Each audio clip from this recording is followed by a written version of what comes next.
Hello everyone, welcome back to my channel. आज से हम हिंदी के टेस्ट स्टार्ट कर रहे हैं यूट्यूब पे। और अगर यही टेस्ट आपको पीडीएफ चाहिए या फिर ये टेस्ट सीरीज़ लेनी है तो आप टेलीग्राम से ले सकते हैं। उस पर हमारा ये कोर्स चल रहा है जिसमें हिंदी के नोट्स भी हैं और साथ में ये भी हैं, मतलब टेस्ट भी हैं। ठीक है, तो वो जो नंबर है वो है 9368403908। ठीक है, इस पे आप व्हाट्सएप या कॉल कुछ भी कर सकते हैं। ओके, सो स्टार्ट करते हैं टेस्ट को बिना किसी देरी के। पहला जो क्वेश्चन है इसमें वो है 20 क्वेश्चंस हम कवर करेंगे। 20 करके हम काफ़ी सारे क्वेश्चंस कवर करने वाले हैं।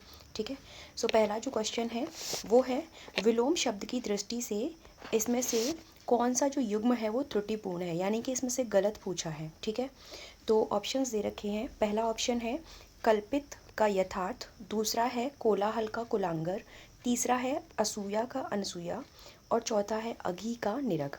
तो आपको बताना है कि गलत कौन सा है। ठीक है, तो इसका आंसर कीजिए। इसका जो आंसर है वो हो जाएगा आपका, देखिए, कल्पित का यथार्थ होता है, ये सही है। असूया का अनसूया होता है, ये भी सही है। और अघी का निरग होता है, ये भी सही है। लेकिन कोलाहल का कुलांगर नहीं होता, क्योंकि जो कुलांगर है वो कुलदीप का विलोम है। और जो कोलाहल है उसका जो विपरीत होता है या फिर जो विलोम होता है वो होता है शांति। ठीक है, तो याद रखिएगा, शांति या फिर नीरवता दोनों आ सकते हैं, तो याद रखिएगा। सो करेक्ट जो आंसर है वो हो जाएगा बी। ओके, इसका जो करेक्ट आंसर है वो बी है। नेक्स्ट जो क्वेश्चन है, क्वेश्चन नंबर 2, वो है निम्नलिखित में से कौन महान का सटीक विलोम है। महान का विलोम पूछा है। ऑप्शंस हैं तीक्ष्ण या फिर तारुण्य, तामसिक या फिर तुच्छ। ठीक है, तो इनमें से हमें बताना है कि विलोम कौन सा है महान का। तो जो करेक्ट आंसर है वो हो जाएगा आपका तुच्छ। ठीक है, ऑप्शन नंबर डी करेक्ट हो जाएगा। क्योंकि अब ये जान लेते हैं जो बाकी के 3 ऑप्शंस हैं उनका क्या आंसर है। तीक्ष्ण का विलोम क्या होता है, कुंठित। और उसके अलावा तामसिक, तामसिक का विलोम होता है सात्विक। उसके अलावा तारुण्य है, तारुण्य का विलोम क्या होता है, वार्धक्य। ठीक है, सो करेक्ट आंसर है वो डी है। नेक्स्ट जो क्वेश्चन है यानी कि क्वेश्चन नंबर 3 को देख लेते हैं। सो क्वेश्चन है आपका, विलोम शब्द की दृष्टि से निम्न में से मतलब निम्न युग्मों पर विचार करना है। ठीक है, फिर हमें सही बताना होगा इसमें से। सो पहला है इसमें बोधगम्य का दुर्बोध, दुर्बोध, भावी का भूत और भंजक का योजक, मंद का त्वरित। ये हमें 4 युग्म दे रखे हैं। अब ऑप्शन क्वेश्चन क्या है, उपयुक्त युग्मों से कितने सही हैं। अब यहाँ दे रखा है मात्र 1 सही है, मात्र 2, मात्र 3 या फिर सभी, मतलब चारों सही हैं। ये क्वेश्चन का अभी पैटर्न स्टार्ट हुआ है, पिछले कुछ एग्जाम से ये इस तरीके से प्रश्न बनते आ रहे हैं। पहले ऐसे पूछा जाता था कि 1 और 2 है ना, इस तरीके से। लेकिन अभी भी वैसे प्रश्न आते हैं, लेकिन अभी इसमें ये पूछा गया है कि कितने इसमें से सही हैं। ठीक है, तो हमें बताना है कि इसमें से सही कितने हैं। ठीक है, देखिए, बोधगम्य का दुर्बोध होता है, बिल्कुल सही है। भावी का भूत होता है, यानी कि भविष्य और भूत। भंजक का योजक होता है, ये भी सही है। मंद का त्वरित होता है, ये भी सही है। इसमें चारों सही हैं, तो करेक्ट आंसर हो जाएगा D. Option number D is correct. Next question number 4, संतुष्ट का सटीक विलोम क्या होगा। ऑप्शंस हैं विरक्ति, लोलुप, बेशर्म या फिर निर्लज्ज। ठीक है, तो संतुष्ट का जो करेक्ट विलोम शब्द होगा वो हो जाएगा आपका लोलुप, यानी कि करेक्ट आंसर बी हो जाएगा। नेक्स्ट है क्वेश्चन नंबर 4 देख लेते हैं। ठीक है, नेक्स्ट है बाकी के जो दे रखे हैं उनके भी एक बार देख लेते हैं कि इनके क्या विलोम शब्द होंगे। ठीक है, लजीला का बेशर्म हो जाता है।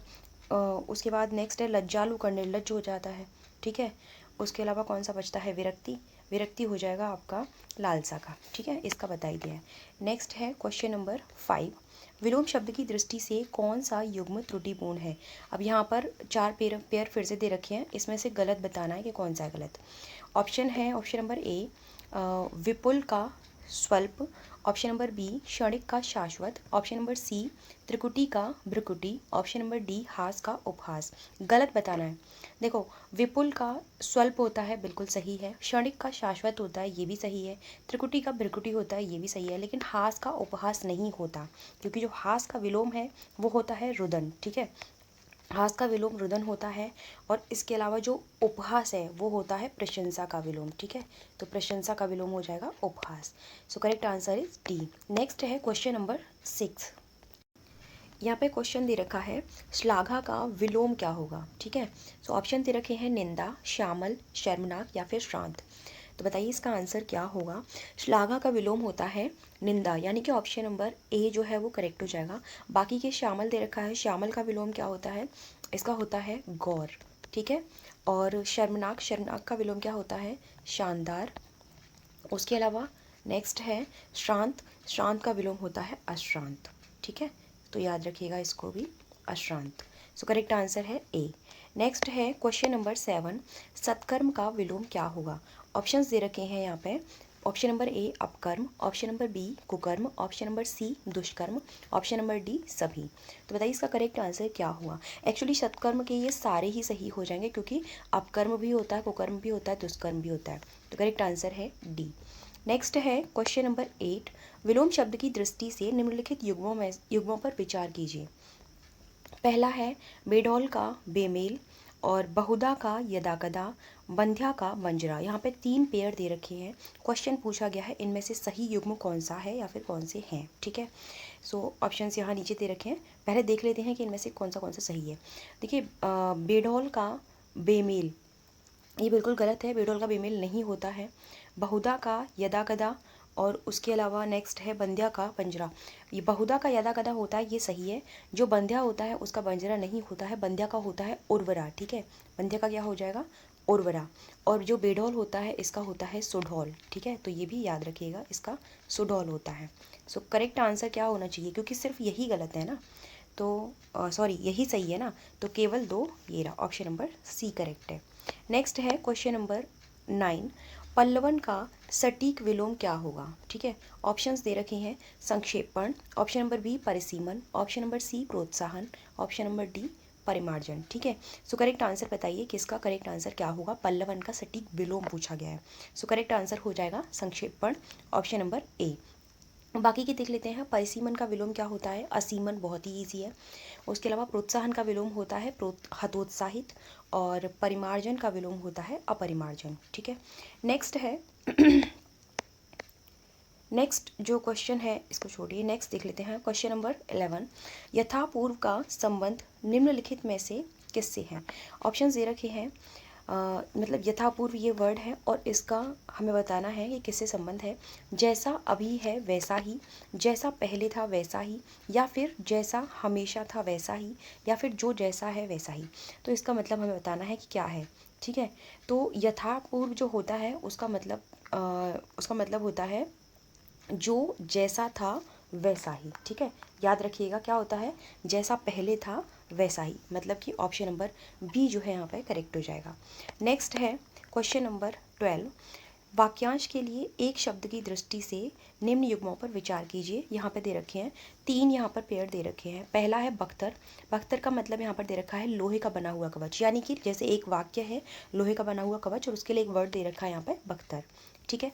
नेक्स्ट है फेनिल, जिसमें अधिक झाग हो, मनमोहक, मन को हरने वाला। बताना है कि कौन सा युग्म इसमें से सही है, ठीक है। तो देखिए बख्तर लोहे का बना हुआ कवच बिल्कुल सही है, फेनिल जिसमें अधिक झाग हो ये भी सही है, लेकिन मनमोहक ये देखने में ऐसा लग रहा है कि मन को हरने वाला सही ही होगा, बट नहीं, ये गलत है, क्योंकि मन को हरने वाला कौन होता है, मनोहर, ठीक है। और फिर मनमोहक क्या होता है, मनमोहक का मतलब होता है मन को मोह लेने वाला, ठीक है। तो करेक्ट आंसर मतलब इसमें से जो सही है वो पहला और दूसरा है, तो ऑप्शन नंबर ए जो है वो करेक्ट हो जाएगा, ठीक है। चलिए नेक्स्ट है क्वेश्चन नंबर 13, नाटक का एक हास्य रस प्रधान भेद वाक्यांश के लिए एक शब्द बताना है। सो वाक्य जो है एक बार फिर से मैं पढ़ देती हूँ। नाटक का एक हास्य रस प्रधान भेद, इसके लिए एक शब्द बताना है, ठीक है। पहला है ऑप्शन नंबर ए प्रहसन, ऑप्शन नंबर बी प्रहरी, ऑप्शन नंबर सी प्रकाश्य, ऑप्शन नंबर डी प्रत्युक्त, ठीक है। तो इसके लिए जो एक शब्द होगा वो क्या होगा। देखिए नाटक का एक हास्य रस प्रधान भेद, इसका मतलब होता है प्रहसन, ठीक है। बाकी के देख लेते हैं। प्रहरी क्या होता है, जो पहरा देता है। प्रकाश्य क्या होता है, प्रकाश में लाई जाने योग्य जो हो, ठीक है। और प्रत्युक्त क्या होता है, उत्तर द्वारा खंडन करके कहा हुआ है, ठीक है। नेक्स्ट है क्वेश्चन नंबर 14, वाक्यांश के लिए एक शब्द की दृष्टि से सही युग्म कौन सा है ये बताना है, ठीक है। सॉरी, युग्म त्रुटिपूर्ण कौन सा है, गलत बताना है। 4 यहाँ पे पेयर दे रखे हैं। बर्तन बेचने वाला यानी कसेरा, जिस तर्क का कोई जवाब न हो अकाट्य, अंधेरी रातों वाला पखवाड़ा यानी कृष्ण पक्ष, और केवल पेट भरने वाला यानी कि पेटू। बताना है इसमें से गलत कौन सा है। तो बताइए इसका आंसर क्या हुआ। देखिए बर्तन बेचने वाला कसेरा होता है, ये बिल्कुल सही है। जिस तर्क का कोई जवाब न हो, ये सही है गलत है, सही है, ये भी अकाट्य होगा। अंधेरी रातों का पखवाड़ा कृष्ण जो होता है उसको कृष्ण पक्ष बोला जाता है, लेकिन केवल पेट भरने वाले को पेटू नहीं बोला जाता, सिर्फ पेट भरने लायक जो भोजन खा रहा है उसको बोला जाता है कुक्षी भर। ठीक है, करेक्ट आंसर डी होगा यहाँ पे क्योंकि ये गलत है, गलत पूछा है तो यहाँ पे डी आंसर हो जाएगा। नेक्स्ट है क्वेश्चन नंबर 15। छिद्रान्वेषी का प्रयोग निम्नलिखित में से किसके लिए किया जाता है। ऑप्शंस दे रखे हैं यहाँ पे। अपनी गलतियों को दूर करने वाला, दूसरों की गलतियों को दूर करने वाला, या फिर दूसरों की गलतियों को खोजने वाला, या फिर अपनी गलतियों को खोजने वाला।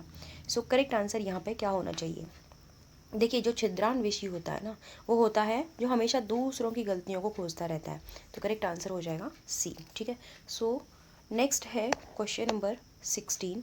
क्वेश्चन नंबर 16 में क्या दे रखा है कि वाक्यांश के लिए एक शब्द की दृष्टि से यहाँ पर भी हमें इन युग्मों पर विचार करना है। यहाँ पर 4 पेयर दे रखे हैं। पहला है मार्तंड यानी कि दोपहर का सूर्य, दूसरा है विभीषण यानी कि कुल का नाश करने वाला, तीसरा है वर्तमान जो बढ़ रहा हो, चौथा है विवेचन किसी विषय की पूरी जानकारी करना। बताना क्या है इसमें से कौन सा युग्म सही है। ठीक है, तो देख लेंगे एक बार कि इसमें से कोई गलत भी है क्या। ठीक है, देखिए सबसे पहले आपका दे रखा है यहाँ पे मार्तंड। ठीक है, मार्तंड मतलब दोपहर का सूर्य, तो बताइए बिल्कुल सही है कि नहीं। ठीक है, देखिए ये बिल्कुल सही है। उसके अलावा दे रखा है विभीषण कुल का नाश करने वाला, ये बताइए सही है या गलत है। तीसरा दे रखा है वर्धमान जो बढ़ रहा हो, सही है। विवेचन किसी विषय की पूरी जानकारी करना, ठीक है, ये भी सही है। लेकिन विभीषण कुल का नाश करने वाला नहीं होता है, जो कुल का नाश करता है उसको बोला जाता है कुलांगर, और विभीषण किसको बोला जाता है, रहस्य या भेद बताने वाला जो होता है उसको। तो जो दूसरा है वो यहाँ पे गलत हो जाएगा। इट मीन्स पहला, तीसरा और चौथा सही है, तो करेक्ट आंसर डी हो जाएगा। ठीक है, नेक्स्ट है क्वेश्चन नंबर 17। अनेक युगों से चला आने वाला, इसके लिए एक शब्द बताना है, क्या होगा। ऑप्शंस है युगीन, प्राचीन, सनातन या फिर अर्वाचीन। इसका आंसर बताइए करेक्ट क्या होगा। देखिए इसका जो आंसर होगा वो होगा सनातन, यानी कि option number C is correct. Next है क्वेश्चन नंबर 18। वाक्यांश के लिए एक शब्द की दृष्टि से यहाँ पर भी हमें युग्म में देखना है कि त्रुटिपूर्ण कौन सा है यानी गलत कौन सा है। 4 पेयर है। श्रम करके जीतने वाला श्रमिक, जिसका हाथ बहुत तेज चलता है क्षिप्रहस्त, वह काव्य जो केवल सुना जा सके श्रव्य काव्य, हित चाहने वाला यानी कि हितैषी। क्या बताना है गलत कौन सा है, तो बताइए करेक्ट आंसर क्या है यहाँ पे। देखो हित चाहने वाला हितैषी बिल्कुल सही है, सॉरी ये ऐसे सही है। ठीक है, वह काव्य जो केवल सुना जा सके, ये भी सही है, श्रव्य काव्य। जिसका हाथ बहुत तेज चलता है क्षिप्रहस्त, ये भी सही है। लेकिन श्रम करके जीतने वाला श्रमिक नहीं होता, श्रम करके जीतता है उसको बोला जाता है श्रमजीवी, लेकिन जो श्रम करने वाला होता है उसको बोला जाता है श्रमिक। इनमें थोड़ा सा कन्फ्यूज़न होता है, ये रट्टा मारना ही पड़ेगा, या फिर थोड़ा सा समझ के कर सकते हैं तो समझ के भी हो जाएंगे। नेक्स्ट है क्वेश्चन नंबर 19 है ध्वनि का अतिक्रमण करने वाला, इसके लिए एक शब्द बताना है। ऑप्शन नंबर ए है आपका अतिस्वन, ऑप्शन नंबर बी है अनुलंघनीय, ऑप्शन नंबर सी है अकातर, और ऑप्शन नंबर डी है अभ्यागत। ठीक है, तो इसके लिए जो करेक्ट आंसर होगा यानी कि ध्वनि का अतिक्रमण करने वाला, इसका करेक्ट आंसर है अतिस्वन, ऑप्शन नंबर ए जो है करेक्ट हो जाएगा। बाकी के देख लेते हैं। अनुलंघनीय क्या होता है, जिसका उल्लंघन न किया जा सके। ठीक है, और अकातर क्या होगा, जो घबराने वाला ना हो, और अभ्यागत का क्या होगा, जो सामने आया हुआ हो। ठीक है, चलिए नेक्स्ट है क्वेश्चन नंबर 20। वह स्त्री जिसका पति दूसरा विवाह कर ले, इस वाक्यांश के लिए एक शब्द क्या होगा। ऑप्शंस यहाँ पे दे रखे हैं, पराश्रयी, परकीया, परित्यक्ता या फिर अध्यगुणा। ठीक है, तो इसके लिए जो करेक्ट आंसर होगा वो होगा आपका अध्यगुणा, option number D is correct. ठीक है, बाकी का देख लेते हैं। पराश्रयी क्या होता है, दूसरों पर निर्भर रहने वाला। उसके अलावा नेक्स्ट है यहाँ पे परित्यक्ता। ठीक है, सॉरी परकीया, परकीया का होता है पर पुरुष से प्रेम करने वाली स्त्री। ओके, और परित्यक्ता क्या मतलब क्या होता है, परित्यक्ता मतलब होता है कि पति द्वारा जो छोड़ दी गई पत्नी होती है उसके लिए शब्द यूज़ किया रहता है। ठीक है, तो सारे बता दिए गए हैं, 20 क्वेश्चंस कंप्लीट हो चुके हैं यहाँ पे। ठीक है, अगर किसी को टेस्ट सीरीज़ लेनी है तो वो 936840 3908, ठीक है। इस पे कॉल या मैसेज कर सकते हैं।